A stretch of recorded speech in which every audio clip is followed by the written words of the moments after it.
The clock on the kitchen wall ticked loudly in the silence. Nora sat alone at the dining table, the food she'd prepared hours ago now cold and congealed on the plates. The emptiness of the house pressed in around her, not the peaceful kind, but the heavy kind that whispered of something broken. 3 years of marriage to James had gradually emptied her, like water draining from a tub. She remembered the early days, his ambitious plans, his tender touches.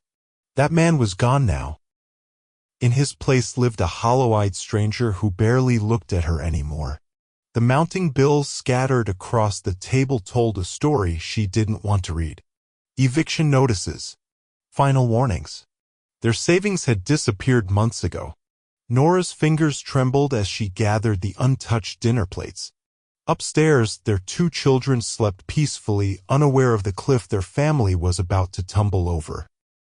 She leaned against the counter, eyes closed, feeling the weight of their financial ruin pressing down on her shoulders. She'd tried everything, extra shifts at the diner, selling off her jewelry, even pawning her grandmother's silver. Nothing was enough to fill the financial hole James had dug. Outside, car headlights swept across the living room wall. The front door opened. She straightened her back, wiped her eyes, and forced her face into neutrality. The sound of his defeated footsteps in the hallway told her all she needed to know. Another day, another failure. James hadn't always been this way. The collapse was gradual, first the construction company he'd built from nothing, then his confidence, and finally his spirit. Nora remembered the night he'd come home, eyes vacant, voice barely audible as he told her it was over. The bank had foreclosed. His business partners had abandoned him. Everything they'd worked for had vanished. In the months that followed, he grew colder, more distant. He no longer kissed her goodbye in the mornings or held her at night. He stopped playing with the children. He became a ghost in their home, moving silently through rooms, eyes fixed on some invisible point of despair. The man she'd married, charismatic, ambitious, kind, had disappeared. Nora tried everything to reach him. She cooked his favorite meals, suggested new business ideas, offered words of encouragement. Nothing penetrated the shell he'd built around himself. She watched him sink into the couch each evening, staring blankly at job listings he never applied for, nursing beers that multiplied as the night wore on. Tonight, as he slumped at the kitchen table, she placed a cup of coffee before him, hoping to spark some life in his eyes. He didn't look up. "They're going to cut the electricity tomorrow," she said softly. "I don't have enough for the bill." He remained silent, shoulders hunched, defeated.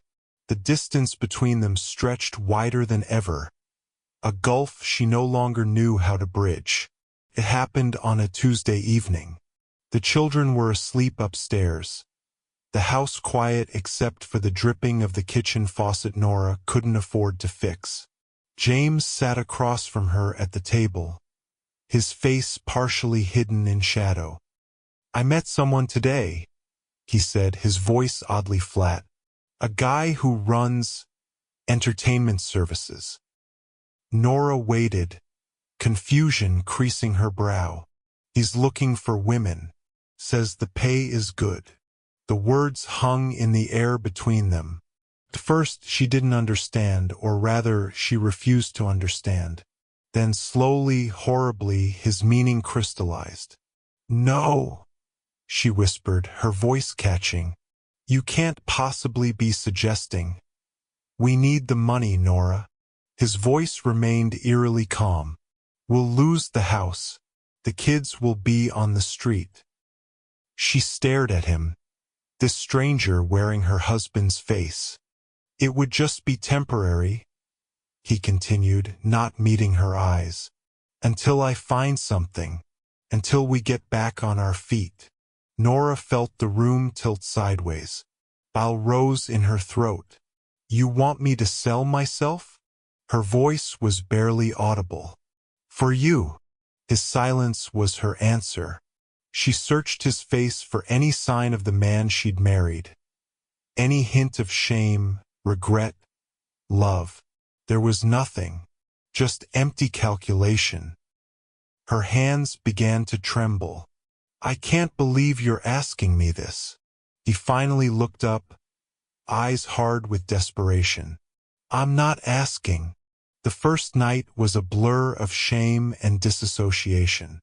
Nora moved through it as if watching herself from above. The seedy hotel, the strange man, the mechanical motions of her body while her mind retreated somewhere far away. She remembered fragments. The floral wallpaper peeling in the corner of the room, the sound of traffic outside, the smell of unfamiliar cologne. When it was over, she showered in scalding water until her skin turned raw and red, but nothing could wash away the feeling of violation, not from the act itself, but from James's betrayal. She'd done it for her children, she told herself. Only for them. She arrived home past midnight to find James waiting up, hand outstretched for the money. She placed the cash on the table between them, unable to touch him. Without a word, she went upstairs, locked herself in the bathroom, and silently wept. Later, when the house was quiet, she found a notebook in the back of her desk drawer. By candlelight, her hand shaking, she wrote, "Dear self, you are not this. This is not you. Remember who you were before. Remember who you will be again. This is temporary. Your body is just a shell. Keep your soul intact. One day you will be free. One day this will be just a memory.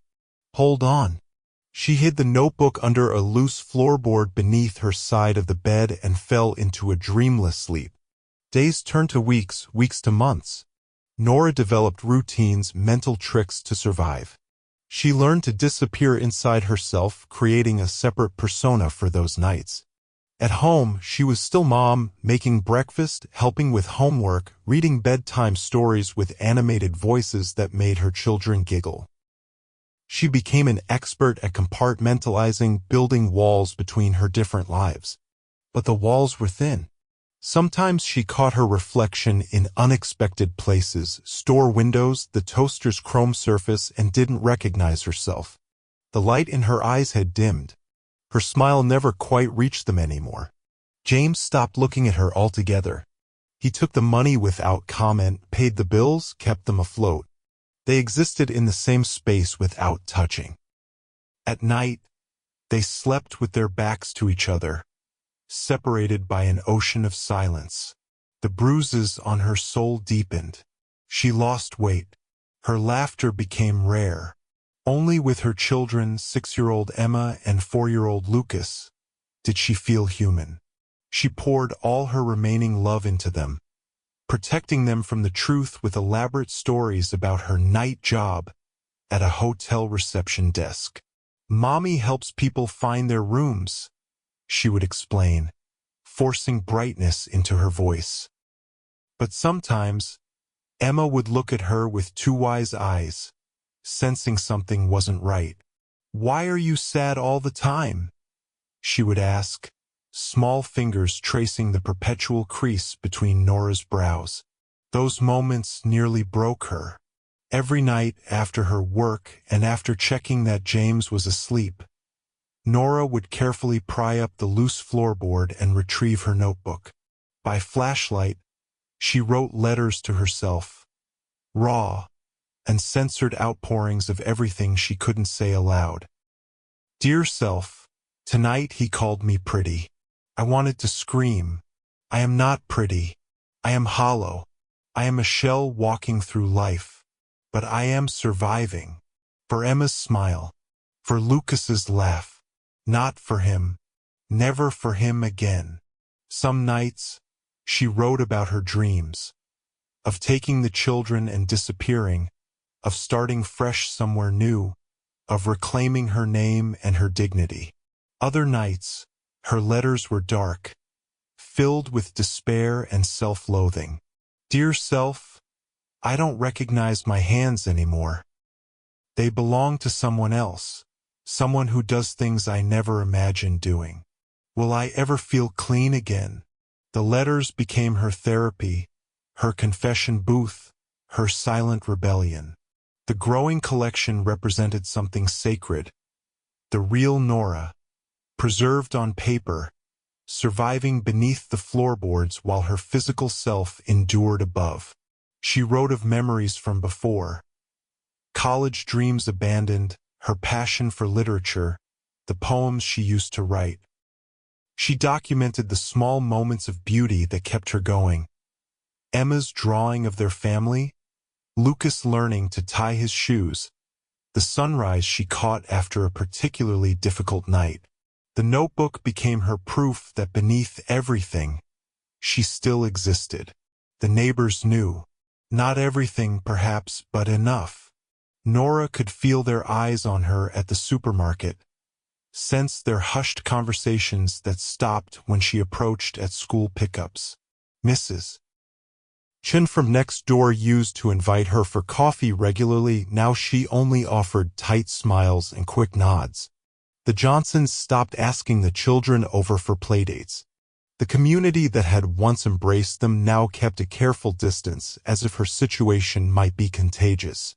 One afternoon, while pushing Lucas on the swings at the local park, Nora overheard two women whispering.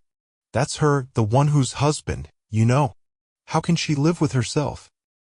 The words stung like physical blows. She pushed the swing higher, focusing on Lucas's delighted squeals rather than the burning shame climbing her neck. Only Martha, an elderly widow from across the street, showed any kindness. She never asked questions, but sometimes left home-baked bread on Nora's porch with notes saying, "For the children." Once she pressed Nora's hand and said simply, "You're stronger than you know, dear." Those small moments of humanity made the isolation bearable. But mostly, Nora walked through her neighborhood feeling like a ghost. Seen but not acknowledged, present but not welcomed. The loneliness grew heavier each day, a physical weight pressing down on her shoulders as she moved through a community that had silently agreed to pretend not to see her pain. It happened one ordinary Tuesday morning. Nora stood before the bathroom mirror, mechanically applying concealer to the dark circles under her eyes. She paused, washcloth in hand, and really looked at herself. The woman staring back was a stranger, thin face, hollow cheeks, eyes that had forgotten how to hope. When had she disappeared? Where was the Nora who had graduated with honors, who had written poetry, who had once planned to teach literature? Where was the woman who used to laugh so easily, who had dreams beyond survival? The stranger in the mirror wore her face but carried none of her light. Nora leaned closer, searching for any remnant of her former self. "Who are you?" she whispered to her reflection. The question hung in the air, unanswered. A single tear slid down her cheek, followed by another and another, until she was silently sobbing, one hand pressed against her mouth to muffle the sound. She sank to the bathroom floor, knees drawn to her chest, grief washing over her in waves. When the storm finally passed, she rose slowly, splashed cold water on her face, and looked again at her reflection. Something had shifted, a tiny spark in her eyes that hadn't been there before. "Not forever," she promised herself, voice barely audible. This will not be forever. For the first time in months, she believed it. James's decline accelerated. What started as a temporary solution became a reliable source of income he grew to depend on. With money coming in, his motivation to find legitimate work vanished completely. Instead, he developed new vices. Nora first noticed the gambling slips in his jacket pockets, then the empty liquor bottles hidden in the trash. He stayed out later, came home drunk more often. The money she earned, that should have been for bills, for the children, increasingly went to feed his growing addictions. One night, he staggered home at 3 a.m. reeking of whiskey and cigarettes. "We need more," he slurred, swaying in the bedroom doorway. "You're not bringing in enough." Nora stared at him, disbelief turning to cold anger. "More? I'm already working 5 nights a week." He lurched toward her, grabbed her wrist. "Then work 7. Or find better clients. Higher-paying ones." His eyes, once kind, were now calculating, assessing her as a commodity. "There's a guy who runs exclusive parties. Rich men. Big money. She pulled her arm away, disgust rising like bile. No. He laughed. An ugly sound. No? You don't get to say no anymore, Nora.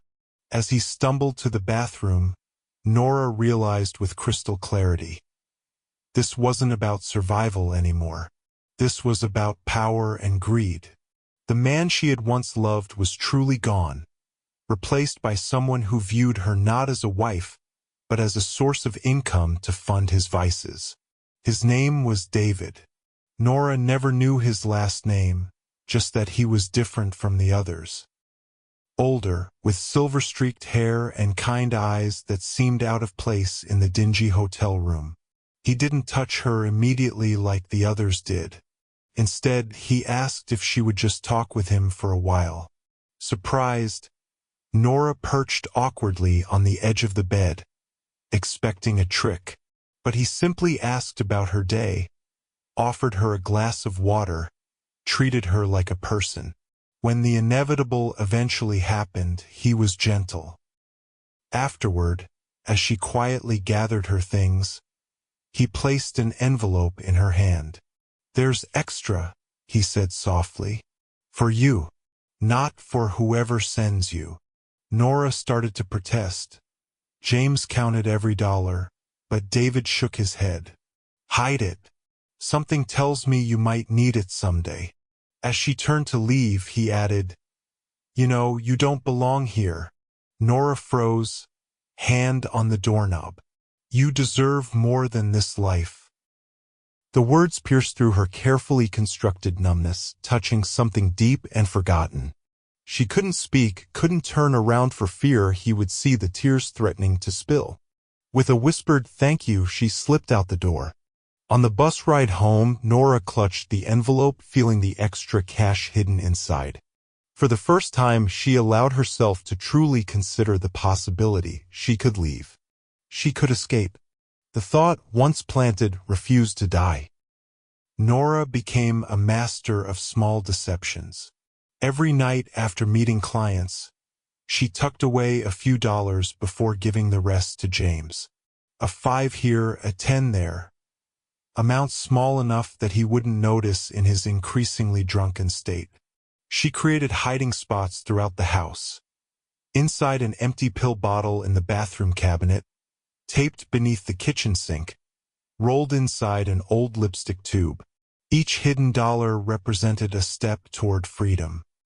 She began researching bus schedules to nearby cities, memorizing routes and costs.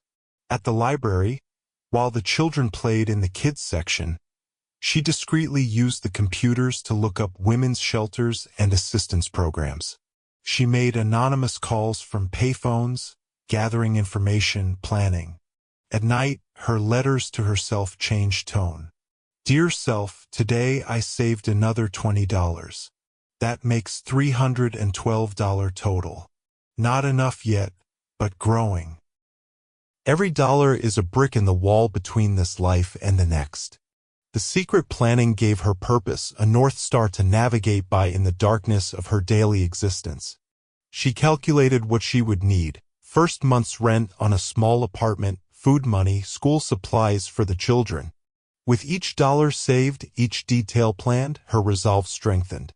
The woman in the mirror began to look more familiar, a glimmer of determination replacing the emptiness in her eyes. Still, she was careful. James could never know. Discovery would mean disaster. Emma found her crying in the laundry room one Sunday afternoon. Nora had been folding towels, thinking about the latest demand from James, a special client with unusual requests that made her stomach turn, when the tears came without warning. She didn't hear her daughter enter until a small hand touched her arm. "Mommy, why are you always sad?" Emma asked, her 6-year-old face solemn with concern. The simple question cracked something open in Nora's chest. She gathered her daughter into her arms, holding her close, breathing in the sweet scent of her hair. "Sometimes grown-ups get sad, sweetheart," she managed to say. "But I'm okay when I'm with you and Lucas." Emma pulled back, studying her mother's face with eyes too wise for her years. "Daddy makes you sad," she said. Not a question, a statement of fact that stunned Nora with its clarity. "I heard him yelling at you last night." "He's mean now." Nora felt a chill. What else had her children noticed? What else did they know? "I don't like it when you go to work at night," Emma continued. "You come back different." Nora's tears flowed freely now. Her careful walls were crumbling. Her children knew something was wrong. They felt it, sensed it, lived with it every day. This revelation broke her heart and strengthened her resolve in equal measure. She couldn't let them grow up thinking this was normal. She couldn't let Emma believe this was what love looked like. She had to leave. Not just for herself anymore, but for them. Nora's plan took shape with painstaking precision. Each detail was carefully considered, each risk assessed. She couldn't take the children immediately, not until she had a stable situation, a safe place for them to land. She would go first, establish herself, then return for them. Martha, the elderly neighbor who had shown her kindness, became the linchpin of her plan. One afternoon, while James was out and the children at school, Nora knocked on Martha's door. Over tea, with shaking hands and halting words, she revealed fragments of her situation. Not everything, but enough. "I need to leave," she finished simply. "But I need someone to watch my children for a few weeks while I get established somewhere safe." Martha's weathered hand covered hers. "Say no more, dear. Those children will be safe with me." The relief nearly undid Nora completely. Next came the practicalities. A prepaid phone James didn't know about, a small bag hidden in the back of the garden shed with essentials, photocopies of the children's birth certificates and school records, bus tickets to a city 3 states away. She learned the departure schedules by heart. She memorized the address of a women's shelter that had space. She planned for a Tuesday, James's new poker night, when he wouldn't be home until dawn. The tension of waiting was almost unbearable. Every day brought the risk of discovery. Every night brought her closer to freedom. The night before her departure, Nora tucked her children into bed with excruciating tenderness, memorizing every detail. Emma's freckles, Lucas's cowlick, the way they both scrunched their noses when they smiled. She read their favorite story twice, sang an extra lullaby, breathed in their sweet scent as they drifted to sleep. "I love you to the moon and back," she whispered, her voice nearly breaking. After they were asleep, she placed 2 envelopes under their pillows, to be found in the morning.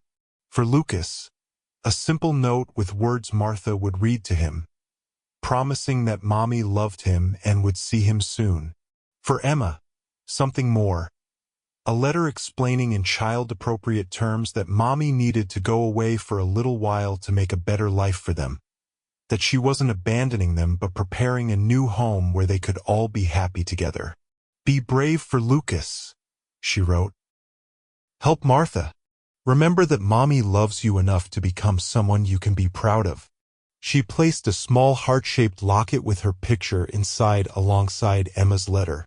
For Martha, she left detailed instructions about the children's routines, allergies, favorite foods, school information, and promised to send for them as soon as possible.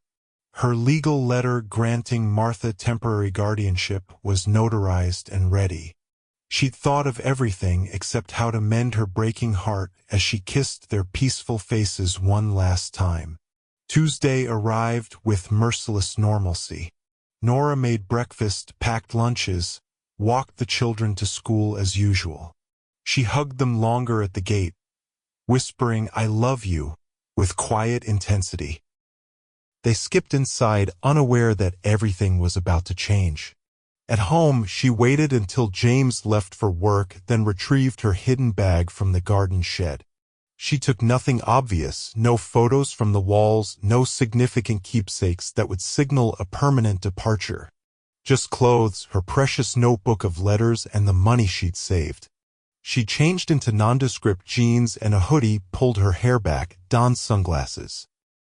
In the kitchen, she placed the guardianship papers in a prominent position for James to find, alongside a short note.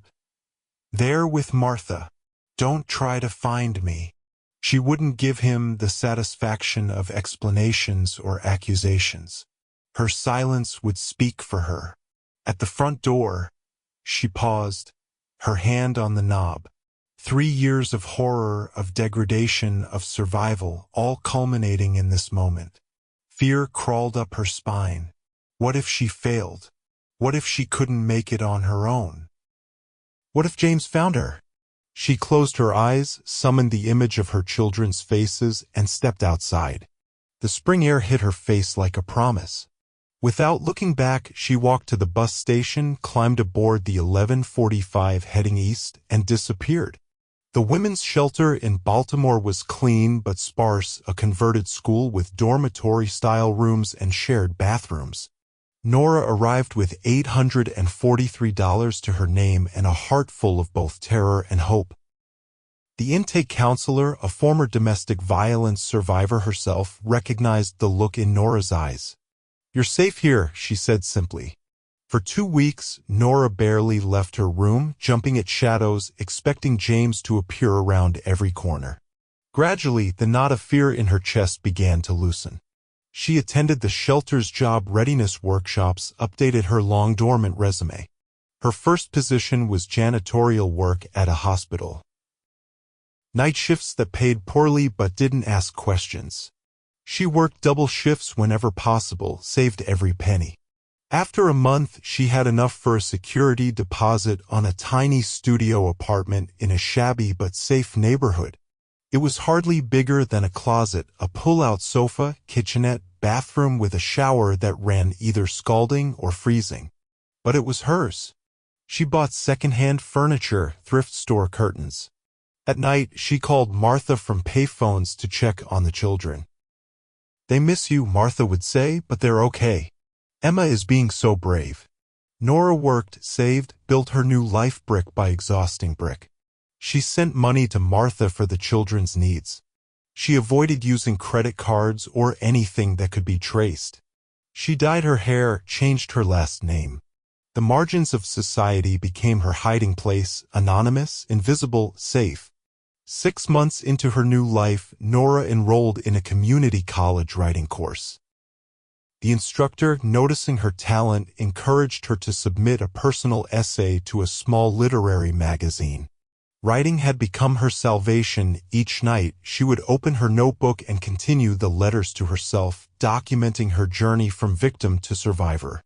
These weren't just therapy anymore, they were becoming something more, a narrative arc, a testimony, a potential lifeline to others trapped as she had been. The essay was published under a pseudonym. Then another. Small checks arrived.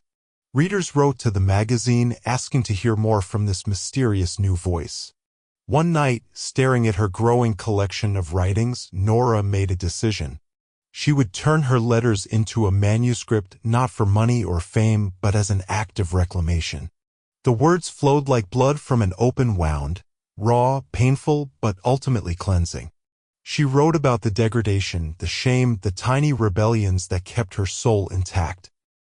She wrote about James's betrayal, about the neighbors who looked away, about the system that failed women like her. She wrote about fear and courage, about leaving and rebuilding. Most importantly, she wrote about finding herself again. Not the same woman as before, but someone stronger, someone who had walked through fire and survived. When the manuscript was complete, she titled it simply, "Broken but Not Defeated." Nora self-published her book with modest expectations. She set up a simple website, sent copies to reviewers at women's magazines, arranged readings at local bookstores. The response stunned her. Women began showing up to her events, dozens, then hundreds clutching dog-eared copies of her book, tears streaming down their faces. "You told my story," they would say. "I thought I was alone. A prominent feminist blogger discovered the book and wrote a passionate review. Orders flooded in. A major publisher took notice and offered a contract for expanded distribution. Within months, Broken but Not Defeated appeared on bestseller lists. Nora found herself being interviewed on radio shows, invited to speak at women's shelters and universities. She always appeared with her hair dyed, using her pseudonym, careful to maintain the distance between her new life and her past. The royalty checks allowed her to rent a small house in a good school district. After 18 months of separation, with James seemingly having made no effort to find her, Nora felt safe enough to bring her children home. Martha drove them across state lines to a predetermined meeting point, a small diner off the highway. When Emma and Lucas ran into her arms, Nora felt her broken pieces finally coming together.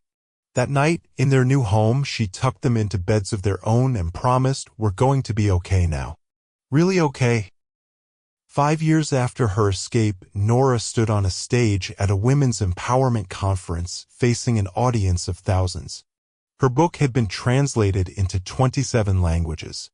A documentary based on her story had won awards at film festivals. Most importantly, she had established a foundation providing financial assistance and housing to women fleeing exploitation and abuse. Her children, now 11 and 9, sat in the front row beside Martha, their faces shining with pride. Nora had explained their family history to them gradually, age-appropriately, never demonizing their father but helping them understand why she had made her choices. They were thriving now, in school, in therapy, in their new community. Nora looked out at the sea of faces and opened her book to a marked page. "There is a difference," she read, her voice steady and strong, "between surviving and living. For years I merely survived. I breathed, I moved, I endured, but I did not live." Freedom isn't just about escaping your prison, it's about reclaiming your right to joy, to dignity, to possibility. The audience rose in a standing ovation, many wiping away tears. Backstage afterward, a young woman approached her, trembling. "I'm leaving him tonight," she whispered. "Your book gave me courage." Nora embraced her tightly. "You already had the courage," she replied. "You just needed to recognize it." This, more than any accolade or royalty check, was the true measure of her success. James saw her on television one night, channel surfing in his dingy apartment. Despite the dyed hair and new name, he recognized her immediately. He stared in disbelief as his ex-wife eloquently discussed her best-selling book with a popular talk show host. In the years since her departure, his life had continued its downward spiral. The gambling debts mounted. The drinking worsened. Martha had helped Nora secure a divorce in absentia. He had lost the house, lost his sporadic jobs, lost everything. He was a ghost of his former self, a cautionary tale whispered about in the neighborhood they once called home. Now here she was, successful, respected, transformed, while he remained trapped in the prison of his own making. He reached for the phone several times that night, drunk dialing old contacts, trying to discover her whereabouts. But nobody would help him. His threats fell on deaf ears. The world had moved on without him. The next day, nursing a hangover, he stood in line at a bookstore and purchased a copy of Broken but Not Defeated. He read it in one sitting, recognition and shame washing over him in equal measure. On the last page, Nora had written, "To those still trapped, your life is waiting. To those who helped me escape, my gratitude is eternal. To my children, you are my victory." James closed the book and wept for the first time in years, not for her, but for himself and all he had destroyed. Meanwhile, across the country, Nora tucked her children into bed, kissed them goodnight, and sat down at her desk to begin writing her second book. Like this video if the story touched you. Subscribe to our channel for more powerful stories of resilience and transformation. Share with someone who needs to hear that they deserve better. Comment below with what inspired you most about Nora's journey. Was it her courage to leave? Her dedication to her children? or her determination to help others through her story.